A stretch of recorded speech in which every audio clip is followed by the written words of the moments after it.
have done with Pulau Ketam, I think 3 years back.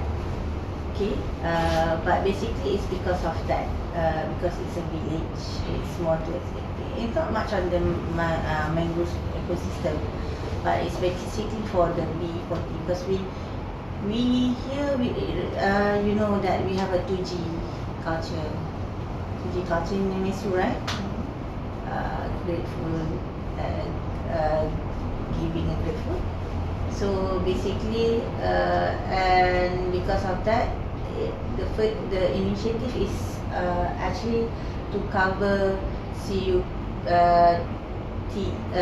one, SDG 1 and 2, the poverty, right? That one. And at the same time, when it comes to when we see that, right? We want to help on that. So this is why the country asks us to do more research on what basically you can do to that Pulau Ketam. To the citizens there. So the of course not only for the village there, the penduduk sana, but also others lah. Means that what can you help?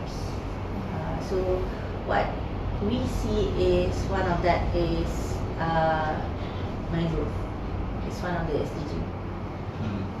So there must have something that we can help that case, okay, especially to mangrove lah. Mangrove there. So because there's a lot of mangrove, I think all over. You go for Pulau Ketam? Yeah. We all went for the trip. During the video season, me, him, Taufik and Akil went to the Pulau Ketam. Besides, we go for fishing. No. We were not going there for fun. We were going there to do a research and interview the locals there. Alright. So speaking of my coral, right, initiative like going there and doing like a 3-day trip and so on, like really big. Why is that not the same for this? A trip to Pulau Ketam in a week? You know how long actually that project until this year? It's 10 years project. So we are just started. So the initiative that we did last 2 years, which is some of us went there and basically we tanam the mangrove there, right? And then we do some CSR, the community service with the village, right? And then we go back. Then we not actually continue. So when I talk to your lecturers, so we think of there must be a way where we can do as much as similar as my coral. It's not only effect on one thing, but it can affect to everyone there. So it's similar. So rather than we just do for B40 that village, and then we just give the grocery and everything, so we can do any other things, any other activities. So that's why we think of mangrove.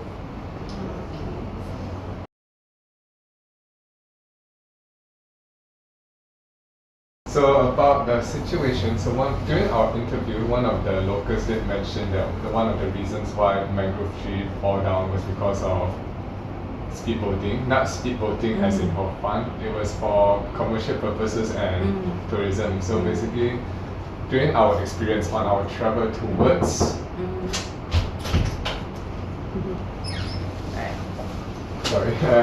our travel towards Pulau Ketam, we noticed that the boat was going very fast, and because of the waves created by the boat itself, it was basically killing the trees as the trees are falling down due to the waves. Partly one is natural waves, but mostly it was because of human-made waves because of all these boats going so fast. So in your opinion, is there any realistic way other than building barriers to help protect this, or maybe we can set up regulations instead? Then you have to bring to the state that, right? If you want to, alright. So basically, maybe you can do your awareness, right? Or somehow, because if you see the ecosystem for mangrove, okay, they takes time. Basically kan. I'm not sure after we have planted there the mangrove, what basically happened, right? And then how actually if we want to make sure we want to preserve the mangrove, alright, so what basically we have to do, right? Is it we can do some applications on that, or we can see how basically maybe the road there, right? The boat, right? Yeah. So maybe you can do some applications whereby it's actually helps to identify who's basically doing that. Basically more or less speed tracker on each boat, right?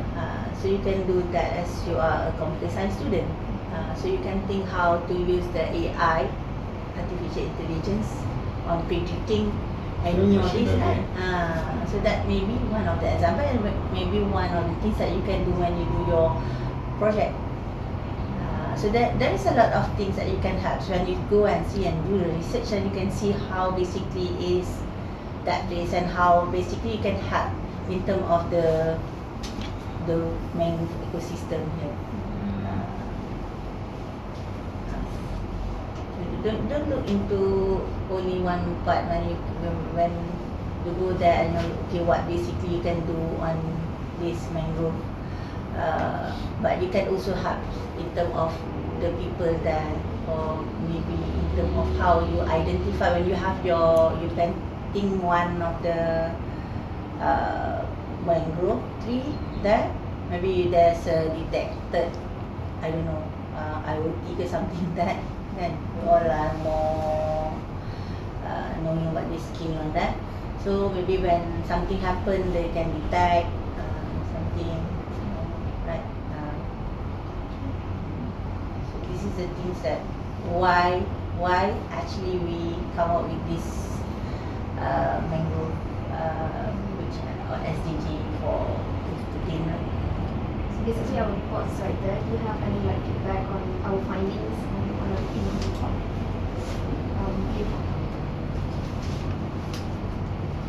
So because since it's a multimedia subject, we all started right from the storyboard.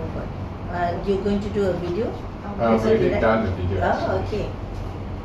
Okay, so this is to raise awareness about the importance of the ecosystem. Okay.